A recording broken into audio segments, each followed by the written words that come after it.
ফুটন্ত গরম পানিতে পুর ভরা এইরকম একটা নাস্তা যদি বানিয়ে না থাকেন তাহলে আমি বলবো একবার অবশ্যই ট্রাই করুন আর পরিবারের সাথে বসে উপভোগ করুন। তবে নাস্তাটা একদমই ইজিভাবে তৈরি করতে পারবেন, যে কেউই তৈরি করে নিতে পারবেন কম মশলা আর সহজ পদ্ধতিতে। আপনারা চাইলে কিন্তু বাচ্চাদের টিফিনেও এটা রাখতে পারেন। অনেক বাচ্চা আছে সবজি খেতে চায় না, তো আপনারা এখানে চিকেনের বদলে সবজিও অ্যাড করতে পারেন, তাতে সেটা আরও হেলদি হবে। বাচ্চারা খুব আনন্দের সাথে এটা খেয়ে নেবে। এটা এতটাই টেস্টি যে বড়রা তো অনেক পছন্দ করবে, সাথে ছোটরাও চেটেপুটে খাবে। তো রেসিপিটা পারফেক্টভাবে তৈরি করার জন্য কিন্তু সাথে টিপস অ্যান্ড ট্রিক থাকছে। বাই দ্য ওয়ে, আপনারা দেখছেন যেমন খুশি তেমন রান্নার সঙ্গে আছি আমি সুরাইয়া। আমার পক্ষ থেকে সবাইকে জানাচ্ছি সালাম আর অনেক অনেক ভালোবাসা। তো আজকের রেসিপি হচ্ছে চিকেন বন। তো তার জন্য প্রথমে একটা হাঁড়ি নিয়ে আমি কিছু চিকেন আর আলুটাকে সিদ্ধ হতে দিয়ে দিচ্ছি।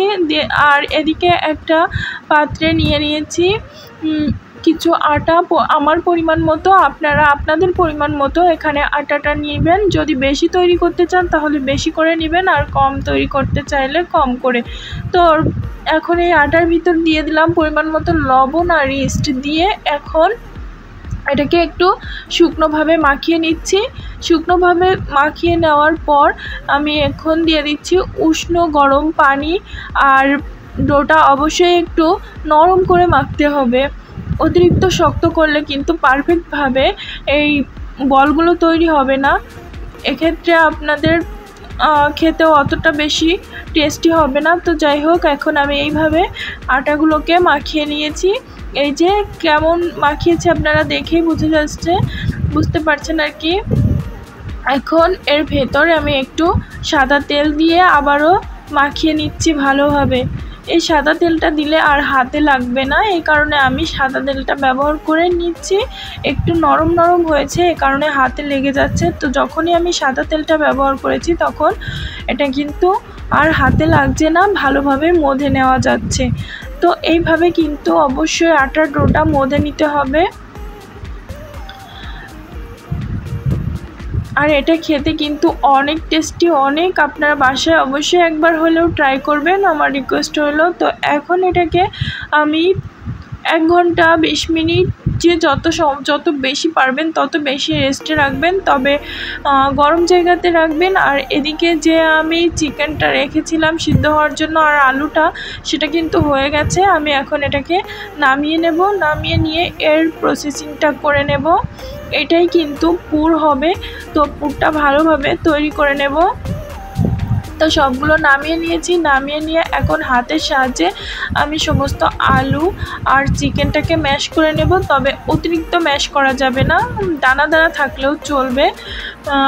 একেবারে ভর্তার মতো না করে মাঝামাঝি ভেঙে, এই তো আপনারা দেখেই বুঝতে পারছেন এরকমভাবে তৈরি করে নিতে হবে। এখন এটাকে ভেজে নেব। তো চলুন বন্ধুরা, আমি কড়াইয়ে তেল দিয়ে এখন দিয়ে দিলাম 2টো পেঁয়াজ কুচি। আর পেঁয়াজ কুচিগুলোকে একটু হালকা হালকা করে ভেজে নেব। আর 1 থেকে 2টো কাঁচা মরিচ কুচি দিয়ে দিলাম, দিয়ে একটু হালকা করে ভেজে নেব। তো পুরটা যত ভালো হবে এই রেসিপিটা কিন্তু খেতে দারুণ টেস্টি হবে তত। তো এখন আমি এগুলোকে এখন দিয়ে দিলাম পেঁয়াজ ভাজার ভিতর। আমি কিন্তু পেঁয়াজটা ব্রাউন কালার করে নিই, আপনারা দেখেই বুঝতে পারছেন। এরপর এইভাবে এখন নেড়ে চেড়ে নেব আর কিছু গুঁড়ো মশলাও অ্যাড করব।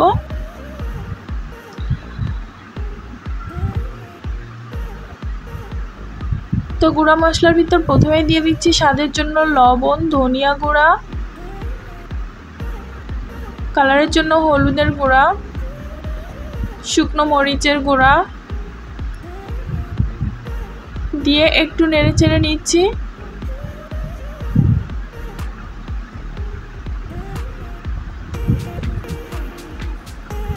বন্ধুরা, আমি এখানে কিন্তু একটু চাট মশলাও ব্যবহার করেছি, আপনারাও করবেন, এতে টেস্টটা একটু ভালো আসে আর কি।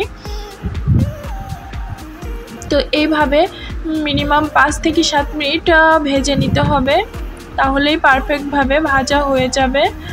আর এটা কিন্তু এইভাবে খেতেও অনেক টেস্টি। আপনারা যখন এটা বাসায় তৈরি করবেন তখনই বুঝতে পারবেন অনেক টেস্টি হয় এইভাবে। যাই হোক, এখন এটাকে কিন্তু নামিয়ে নেব, প্রায় হয়েই এসেছে।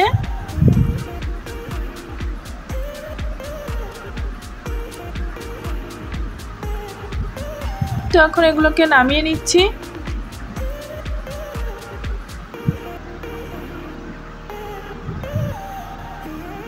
তো এই একই কড়াইয়ে আমি পানি গরমটা বসিয়ে দিয়েছি, দিয়ে ঢাকা দিয়ে দিলাম। আর অন্যদিকে এখন এই পুরটা দিয়েই কিন্তু আমি নাস্তাটা রেডি করে নেব। তখন পুরটা এক সাইডে রেখে দিয়ে আমি এদিকে আটার বলগুলো তৈরি করে নেওয়ার জন্য আটাটা নিচ্ছি। তো দেখুন বন্ধুরা, আটাটা কিন্তু অনেকটাই ফুলে গেছে। এখন আরও একটু মধে নেব।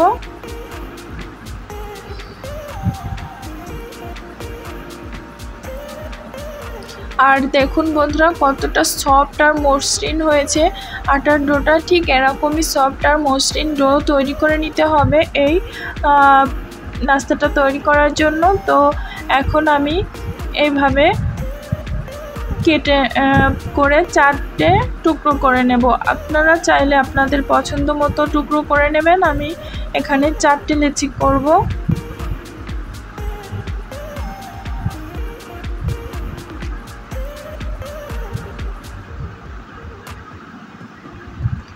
তো 4টে লেচি কেটে নিয়েছি। আর এখন সেখান থেকে একটি নিয়ে এইভাবে ঠিক যেভাবে পুলি পিঠে বানানো হয় সেইভাবে কিন্তু গোল বাটি মতো করে নিতে হবে। আর গোল বাটি মতো করে নেওয়ার পর যে পুরটা রেখেছি করে সেই পুরটা এখানে দিতে হবে। তো এই যে আমি পুরগুলো এখন এর ভিতর দিয়ে দিচ্ছি। আমি এখানে 2 থেকে আড়াই চামচের মতো পুরটা ব্যবহার করেছি। আপনারা যতটা চান ততটাই ব্যবহার করবেন। এরপর এইভাবে মুখটাকে সিল করে দেব। তবে মুখটা ভালোভাবে সিল করতে হবে যাতে বের না হয়ে যায়। বের হয়ে গেলে কিন্তু নাস্তাটা ভালো হবে না। আর এইভাবে পেঁচিয়ে মুড়িয়ে দিতে হবে, তাহলে কিন্তু আর বের হবে না। আর এখন একটু হাতের সাহায্যে চেপে চেপে দিয়ে এটাকে গোল শেপ দিয়ে নিচ্ছি, গোল চ্যাপ্টা শেপ দিয়ে নিচ্ছি। দেখুন বন্ধুরা, আমার রেডি হয়ে গেছে একটা নাস্তা। কি দারুণ হয়েছে দেখুন বন্ধুরা।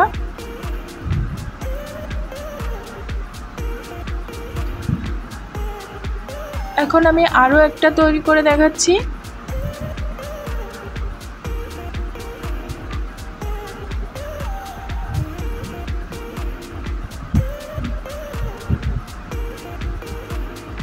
ভিডিওতে খেয়াল করলে আপনারা বুঝতে পারবেন আমি ঠিক কিভাবে তৈরি করেছি।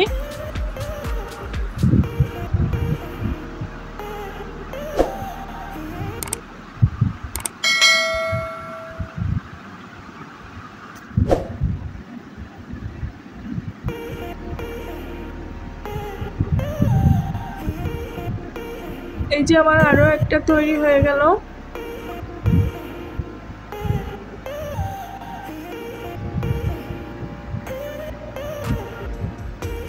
তো এখন আমি সেম সাইজে করে নিলাম এটাকেও।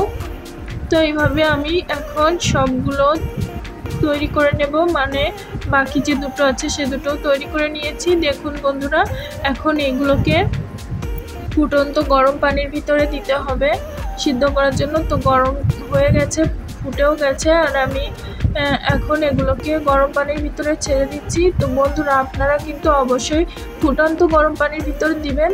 আর দিয়ে ঢাকা দিয়ে দিচ্ছি।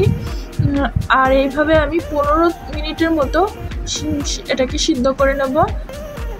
আর যদি ঠান্ডা পানিতে দেন তাহলে কিন্তু নাস্তাটা ভালো তৈরি হবে না। অবশ্যই ফুটন্ত গরম পানির ভিতরেই দিতে হবে। তো দেখুন বন্ধুরা, ফুলে গেছে কেমন সুন্দর। আরও 5 মিনিট মতো আমি এটাকে একটু ফুটিয়ে নেব, মানে সিদ্ধ করে নেব আটার যে বলগুলো তৈরি করে নিয়েছিলাম। তো দেখেই বুঝতে পারছেন বন্ধুরা কি দারুণ ফুলেছে। এটা আরও 5 মিনিট পরে দেখবেন আরও অনেকটাই ফুলে গেছে। তো ফিরে আসলাম আরও 5 মিনিট পর। এখন পারফেক্টভাবে এগুলো ফুলে গেছে দেখুন বন্ধুরা।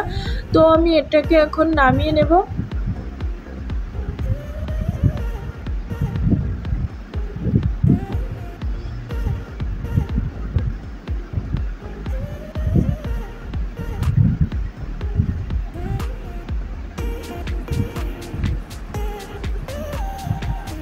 এভাবে সবগুলো নামিয়ে নিয়েছি। এখন ওই একই কড়াইয়ে একটু বাটার দিয়ে দিচ্ছি আর সাথে একটু সাদা তেল দিয়ে আমি এখন এগুলোকে হালকা হালকা করে ভেজে নেব।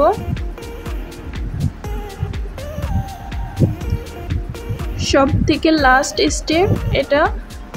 তো এইভাবে আমি 3 থেকে 4 মিনিট মতো একটু ভেজে নেব।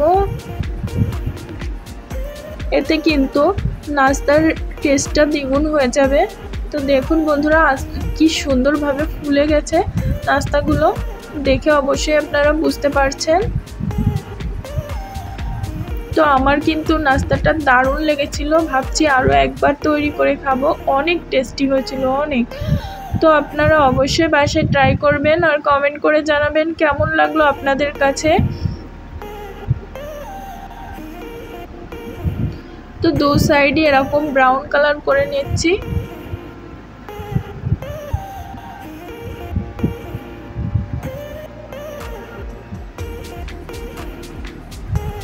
তো এখন আমি দু সাইডে ব্রাউন কালার করে নিয়ে নামিয়ে নিচ্ছি।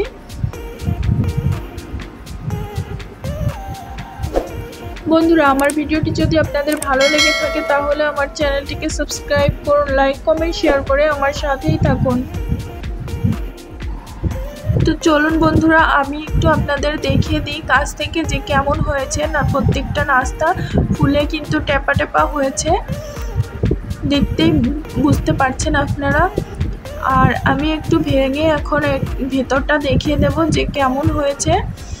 তো বন্ধুরা আপনারা কিন্তু বাসায় গেস্ট আসলে সকাল বিকালের নাস্তায়, চায়ের আড্ডায়, বাচ্চাদের টিফিনে সব জায়গায় এটা পরিবেশন করতে পারেন। বাই দ্য ওয়ে আপনারা দেখছিলেন যেমন খুশি তেমন রান্না, সঙ্গে ছিলাম আমি সুরাইয়া। আজ এ পর্যন্ত, দেখা হবে নেক্সট এপিসোডে নতুন কোনো রেসিপির সাথে। সবাই ভালো থাকবেন, আল্লাহ হাফেজ।